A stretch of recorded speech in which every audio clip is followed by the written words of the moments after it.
Shalom semuanya. Dulu kita berbicara tentang Tuhan Yesus berkata, bertobatlah karena kerajaan surga sudah dekat.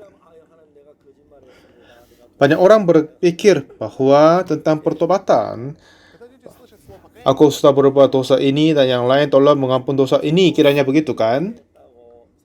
Dan juga itulah pertobatan yang mereka berpikir.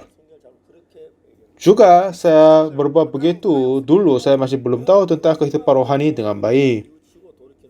Setelah saya berbuat dosa dan berbohong dan menyesal, itu memang salah satu contoh dari pertobatan. Tetapi oleh karena itu saya sudah baik dari sana, itu tidak masuk akal. Ya, saya mencuri, misalnya, aku sudah berbuat jahat, aku berzina. Ya, kata-kata yang sedemikian ini dan diberitakan kepada Tuhan, banyak orang menganggap ini adalah pertobatan. Memang itu juga sebagian pertobatan. Tetapi arti mendalam dari pertobatan adalah agak berbeda artinya. Kalau kita cari Roma, kenapa hukum Taurat ditambahkan untuk menambah kejahatan? Roma 5 ayat 12, tetapi hukum Taurat ditambahkan supaya pelanggaran menjadi semakin banyak, katanya. Jadi, ini apa artinya? Setelah hukum Taurat jadi, apakah kita tambah berbuat dosa atau kurang? Katanya, hukum Taurat ditambahkan supaya pelanggaran menjadi semakin banyak. Ya, karena kalau tidak ada hukum Taurat, mereka tidak memperhitungkan perbuatan mereka adalah dosa, jadi tidak bisa menentukan itu adalah dosa. Dan dengan hukum Taurat, mereka dapat mengenal dosa. Jadi tujuan dari hukum Taurat adalah, katanya ini, supaya pelanggaran menjadi semakin banyak. Kenapa? Apakah kita, seperti yang firman Tuhan berkata, apakah dari semak turi dapat anggur? Sepertinya begitu, kita lahir dalam dosa, hanya berbuat kejahatan, tidak sama sekali bisa berbuat yang baik, kan? Dan kita semua harus sadar bahwa kita adalah seseorang yang hanya bisa berbuat dosa, tidak bisa berbuat yang baik. Sebelum mengenal ini, banyak orang salah paham kepada dirinya sendiri, aku berbuat baik. Satu ketika saya membuat konsultan sama seorang, katanya dia sudah dipenjarahi selama 12 tahun karena dia percaya kepada Yesus. Dan kiranya dia, aku pasti akan masuk kerajaan surga. Dan saya tanya, bagaimana mungkin Anda masuk kerajaan surga? Dan dia berkata, Pak Pendeta, aku sudah dipenjarahi 12 tahun. Kenapa saya ditolak kerajaan surga? Dan saya berkata, di dalam firman Tuhan, keselamatan ini tidak terjadi oleh karena perbuatan kita. Jadi itu pun tidak akan diperhitungkan. Saya bilang begitu. Tetapi orang itu sangat terkenal dan dia marah kepada saya. Katanya, apakah Pak Pendeta pernah ditahan di penjara? Apa yang terjadi selama 12 tahun saya ditahan di dalam rumahku? Apa yang terjadi? Enggak tahu. Anak-anakku seperti pengemis di pinggir jalan, istriku seperti orang gila begitu. Oleh karena kepercayaan Yesus Kristus, tidak hanya saya dianiayai, tetapi kepada sekeluarga saya juga. Tetapi apakah saya ditolak kerajaan surga? Dan ini apa yang dia berkata. Dan lalu dia menganggap diri aku masuk kerajaan surga karena dia dianiaya oleh untuk kepercayaan firman Tuhan. Apa gunanya Yesus Kristus, kan? Ya, kalau begitu ada seseorang yang masuk kerajaan surga tanpa Yesus Kristus, akhirnya dia marah dan tinggalkan saya.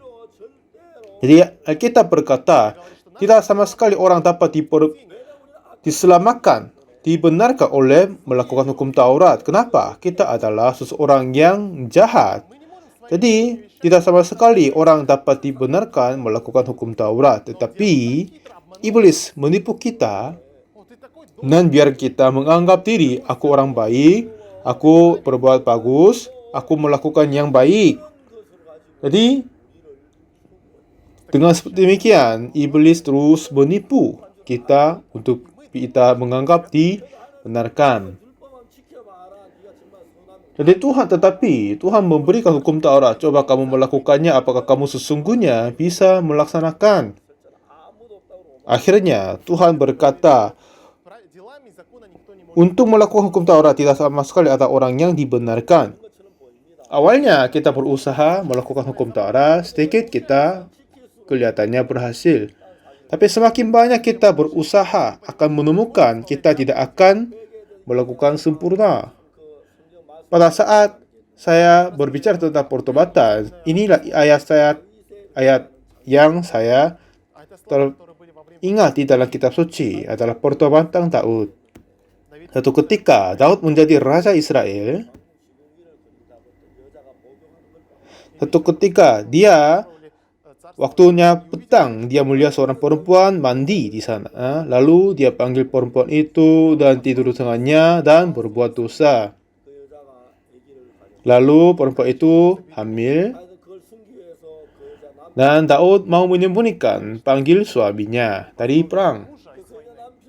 Dan suaminya, kalau dia tidur sama istrinya dan pergi ke perang lagi dan pulang beberapa tahun kemudian, dan mungkin dia akan menganggap anak yang dilahirkan dari ibunya, istrinya akan menjadi anaknya sendiri. Tetapi itu tidak berhasil. Jadi akhirnya Daud membunuh orang itu. Jadi akhirnya apa? Daud mencuri seorang istri dari suami yang lain dan membunuh suaminya. Inilah dosa yang perbuatan besar dari Daud. Pada saat itu Nathan datang kepada Daud dan memberitahukan dia berbuat dosa. Tetapi lalu Daud menerima pengampunan dosa.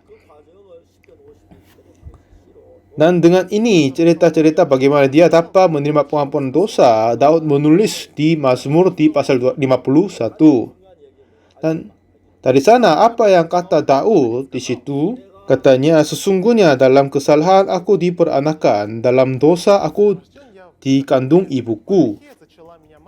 Dan Daud berkata, aku berbuat dosa dan jahat, dan aku membunuh orang, dan aku ini berbuat dosa. Yang ini cerita Daud.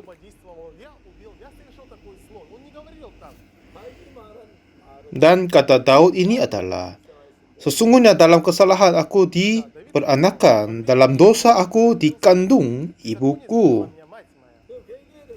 Jadi apa yang kita mengetahui tentang pertobatan adalah, ya Tuhan, aku berbohong, aku mencuri, aku menyesal, tolong mengampuni dosaku. Ya, ini salah satu contoh dari pertobatan. Ya Tuhan, aku berbohong, aku sungguh berbuat jahat, tolong mengampun dosa ini. Ini juga sebagian dari pertobatan. Tetapi ini tidak berarti pertobatan sesungguhnya. Contohnya, ada seorang bertanya yang lain, apakah Anda bisa menyetir mobil? Katanya, oh aku masih belum bisa menyala mesin. Katanya, aku masih belum biasa pakai setir. Aku susah ganti jalurnya. Dan lalu aku susah menginjak rem.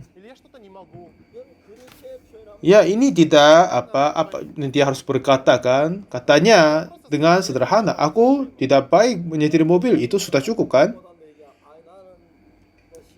Ya, aku tidak bisa menyala mesin atau bisa belok kiri karena aku susah atau susah berhenti, aku susah mengganti jalur.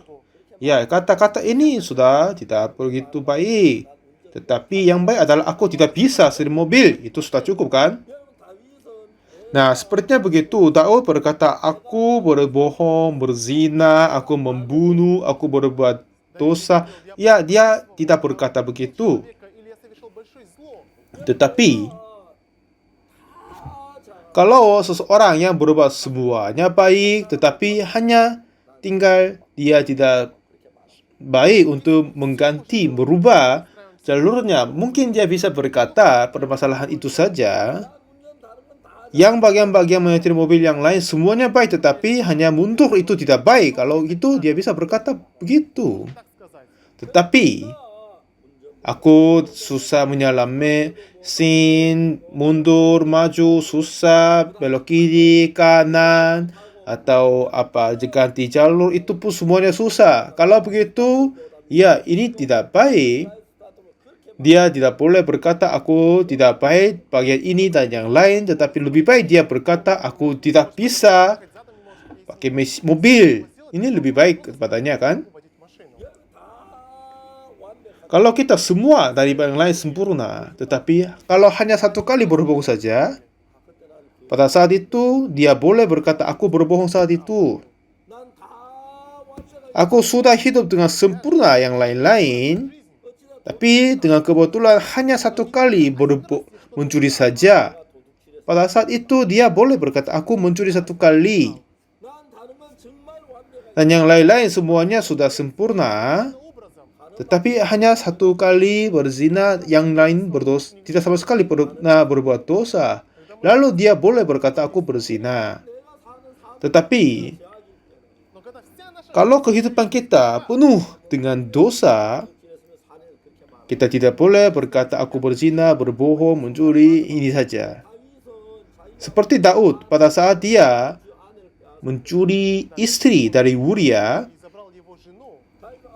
lalu apa yang dia berkata adalah, Tuhan, aku berzina, aku membunuh. Dia tidak berkata begitu. Tetapi kata dia, sesungguhnya dalam kesalahan aku diperanakan, dalam dosa aku dikandung ibuku. Ini kata Daud. Artinya apa? Sejak saya diperanakan dari kandungan ibuku, aku diperanakan dalam dosa, jadi aku penuh dengan dosa artinya.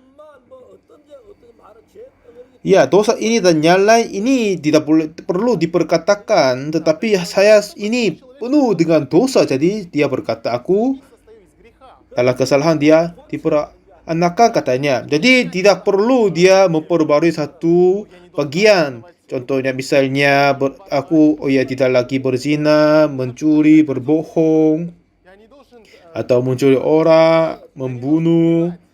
Kalau dia tidak berusaha, tidak berubah begitu, itu tidak berguna. Tetapi kita semua adalah penuh dengan dosa dan kejahatan. Jadi kita semua sempurna, total jahat dan kotor. Jadi tidak boleh diperbaiki, tidak bisa diperbaikinya. Jadi kita harus memutus asa dirinya sendiri untuk membenarkan sendiri. Kita harus memutus asa untuk kita menjadi baik dan kudus. Aku tidak bisa berhasil dan mengaku ini dan menyangkal dirinya sendiri. Nah, inilah yang saya sering berkata ini. Atau seseorang sudah kerusakan ginjalnya.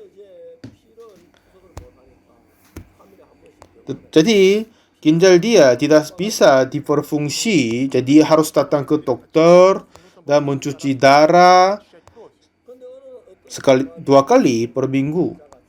Setelah itu, ada perempuan mati karena kecelakaan mobil, lalu dia sudah setuju untuk donor isi perutnya. Lalu tipe darahnya sudah cocok dengan misionari yang kita di Amerika dulu. Lalu dokter di Amerika telepon ke misionari kami. Lalu misionari kami langsung datang ke rumah sakit, langsung masuk ke ruang operasi. Lalu dokter membuka perutnya Pak misionari, lalu mencangkokkan dan transplantasi ginjal dari perempuan ke dalam tubuhnya misionari. Dan sebentar lagi operasi ini sudah selesai. Lalu Bapak pendeta ini bangun. Lalu dokter kasih secangkir air dan suruh minum. Dulu dia tidak bisa kencing karena ginjal dia telah rusak, tidak bisa berfungsi, jadi tidak bisa membuang air kecil. Tapi sebentar lagi dia terasa aku ingin buang air kecil, buang kencing. Jadi artinya apa? Ginjal dari perempuan yang sedang mati ditransplantasi kepada misionari. Jadi lalu dia berfungsi dalam tubuhnya Bapak misionari. Sebetulnya ginjal ini punya perempuan itu, tetapi dalam perjalanan dalam mobil di jalan tol ada kecelakaan besar, dia hampir mati. Dan perempuan itu dirawat rumah sakit tapi sedang mati dia. Lalu polisi mengeluarkan SIM dari dompet perempuan itu. Di sana ada stiker ditempel. Artinya kalau saya ada kecelakaan sebab mati, saya sudah setuju mengeluarkan isi perut yang masih bisa berguna dan bisa memberi donor kepada yang lain. Lalu semua tipe darah yang lain-lain diperiksakan oleh dokter, lalu mengeluarkan ginjal. Nah, ginjal ini lalu ditransplantasi kepada yang terbaru. Sekarang pemilik ginjal yang aslinya sedang mati. Pada saat ibu itu mati, ginjal sama jantung, hati, semua yang ada di dalam perempuan itu akan mati bersama dengannya. Iya kan? Tetapi sebelum dia mati, potong ginjal daripadanya dan gabung dengan orang yang masih hidup. Jadi ginjal itu bisa mulai hidup lagi. Jadi dokter mengeluarkan ginjal dari perempuan itu, lalu transplantasi kepada perutnya Bapak misionari kami dan ditempel. Jadi ginjal ini pemiliknya sudah diganti dari perempuan ke Pak misionari. Setelah itu perempuan itu meninggal dunia dan sampai sekarang sudah 15 tahun melebihi sudah berlalu. Mungkin dia sudah tidak bisa ditemukan lagi kan. Dia sudah meninggal dunia dan membusuk di bawah tanah, tetapi ginjal perempuan itu masih hidup. Bagaimana ginjal dia masih hidup? Karena ginjal itu meninggalkan dari tubuh perempuan dan bergabung dengan tubuhnya misionari. Ini apa yang firman Tuhan berkata kepada kita. Kebenaran kita, yang kebaikan kita, apa saja daripada kita sendiri adalah harus dibinasakan dan dikutuk. Tetapi aku mengeluarkan dari dirinya sendiri. Karena dari perbuatan diri akan dikutukan dan menjadi satu bagian dari Yesus Kristus. Kita harus menerima hati Yesus Kristus seperti ginjal perempuan itu keluar dari perempuan yang sedang mati dan bergabung dengan tubuh yang masih hidup. Jadi ginjal itu tetap bisa hidup. Seperti begitu, kita ini harus dibinasakan dan mati. Jadi kita harus meninggalkan kepada dirinya sendiri, lalu harus termasuk dalam Yesus Kristus. Jadi harus meninggalkan, membuang semua kebenaran diri dan kebaikan diri, dan doa berpuasa itu pun harus menyangkal dan membuang. Aku melayani Tuhan, membangun gereja, itu semuanya harus terbuang. Semua kejahatan, semua kebaikan, semua yang asal dari kita sendiri harus terbuang. Tetapi harus bergabung sama Yesus Kristus dan hidup di dalamnya. Ini maksudnya Tuhan. Pada saat Tuhan Yesus dicobai oleh iblis, Lalu apa yang pertama Tuhan Yesus berkata adalah bertobatlah sebab kerajaan surga sudah dekat. Kenapa dia berkata itu? Karena kita adalah jahat. Kita adalah kotor. Kita manusia, bagaimanapun kita berusaha melakukan baik itu tidak akan berhasil. Jadi kita harus menyangkal dirinya sendiri dan harus termasuk ke dalam Yesus. Jadi tubuh kita menjadi sebagian tubuh Yesus Kristus. Jadi tidak lagi kita hidup di dalam dirinya sendiri, tetapi harus hidup di dalam Yesus. Karena bagaimanapun kita berusaha tidak akan berhasil memperoleh kebenaran. Jadi melepaskan dirinya sendiri, lalu harus masuk ke dalam Yesus Kristus. Jadi pada saat kita masuk kerajaan surga, kita akan menjadi Yesus yang kecil. Jadi Tuhan Yesus berada di dalam kita dan kita berada di dalam Yesus. Kalau begitu, ya, di dalam hati kita, kita tidak lagi hidup sesuai dengan keinginan, pikiran yang muncul dalam dirinya sendiri, tetapi kita menjadi sebagian dari Yesus. Kebenaran, kebaikan yang dari diri telah terbuang, lalu mulai menerima firman Tuhan Yesus dan hidup oleh iman kepada Yesus. Jadi kehidupan hidup oleh Yesus, itulah kehidupan yang Tuhan sesungguh mengharapkan kepada kita. Jadi Tuhan berkata, bertobatlah sebab kerajaan surga sudah dekat. Ini apa artinya? Karena perbuatan diri, kebaikan diri harus terbuang. Walaupun semua yang kecil, yang kebaikan dan kejahatan yang besar itu semuanya harus terbuang. Lalu menerima Yesus Kristus di dalam hati kita. Ini maksudnya Tuhan. Oleh firman Tuhan Yesus, oleh hati Yesus Kristus, kita menerima Yesus di dalam hati kita. Jadi Tuhan Yesus masuk ke dalam hati kita dan membiarkan dia berbuat baik di dalam kita. Dan oleh Yesus kita bisa melakukan kehendak Tuhan. Tuhan Yesus masuk ke dalam hati kita dan membuat kita memberitakan Injil Yesus Kristus. Dan Tuhan Yesus masuk ke dalam hati kita dan menyatakan kehadiran Yesus dan Tuhan Allah. Inilah kehidupan yang Tuhan mau memberikan kepada kita semua. Jadi Tuhan berkata, bertobatlah sebab kerajaan surga sudah dekat. Jadi hari ini, hari kita berbicara tentang pertobatan Daud. Jadi Daud tidak berkata, aku sudah berbuat zina dan membunuh orang. Tetapi apa kata dia adalah, sesungguhnya dalam kesalahan aku diperanakan, dalam dosa aku dikandung ibuku. Artinya apa? Di dalam hatiku penuh dengan dosa dan kejahatan, tidak perlu diperbaiki, tapi hanya menyangkal diriku sendiri, membuang diriku sendiri, lalu menerima firman Yesus Kristus. Lalu sampai sekarang hidup dengan perbuatan dirinya sendiri dan cara dirinya sendiri, dan mulai sekarang ini membuang diri dan menerima Yesus Kristus, hidup oleh Yesus. Ini maksudnya Tuhan dan Daud. Jadi Tuhan Yesus berkata, bertobatlah sebab kerajaan surga sudah dekat. Pertobatan ini tidak bermaksud Tuhan, aku telah berbuat dosa dan berbohong yang lain-lain. Tidak berarti begitu, tetapi menyangkal, membuang dirinya sendiri sempurna. Jadi Tuhan, aku tidak lagi mengikuti pikiran diri. Tuhan, tidak lagi aku mengikuti keinginan perbuatan diri, tetapi firman Tuhan.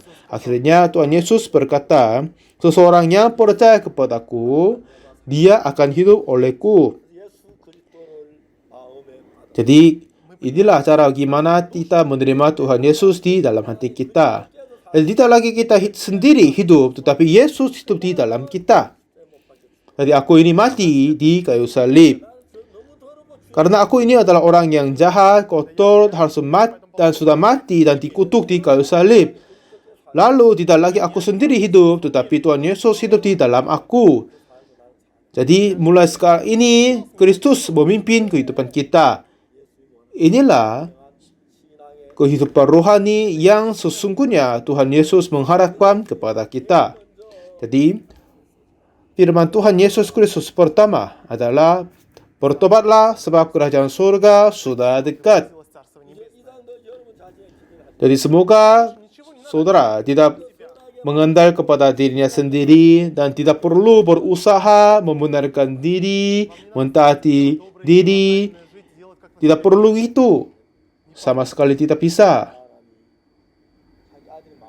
Ada yang orang, anaknya tidak mengikuti dia dan menyangkal dia, membuang dia. Tetapi akhirnya dia menyesal dan datang kepada ayah. Ayah, aku berbuat masalah, tolong mengampuniku. Dan dia terima. Akhirnya, ini terus berulang. Sepertinya begitu. Kita juga, kita berpikir kalau kita berbuat salah, menyesal dan berusaha lebih baik akan berhasil, kiranya begitu. Tetapi kenapa Tuhan Yesus berkata bertobatlah? Artinya membuang dirimu sendiri, menyangkal dirimu sendiri. Jangan percaya dirimu sendiri, maksudnya. Dan kita harus menyangkal diri, biar kita sesungguhnya percaya Yesus Kristus. Harus membuang dirinya sendiri, bisa menerima kehidupan Yesus Kristus. Sampai sekarang banyak orang dalam kehidupan sendiri, mereka berusaha untuk melakukan yang baik. Tetapi Tuhan berkata kepada kita seperti demikian, bertobatlah. Dan artinya, menyangkal dirimu sendiri dan hidup oleh aku, Yesus Kristus. Jadi kita semua akan menjadi Yesus Kristus. Mari kita semua menyangkal pikiran sendiri. Dan semoga kita menerima hati Yesus Kristus. Dan lalu kita harapkan menjadi orang-orang yang hidup oleh Yesus Kristus. Terima kasih banyak. Mari kita ketemu sesi berikutnya. Terima kasih banyak.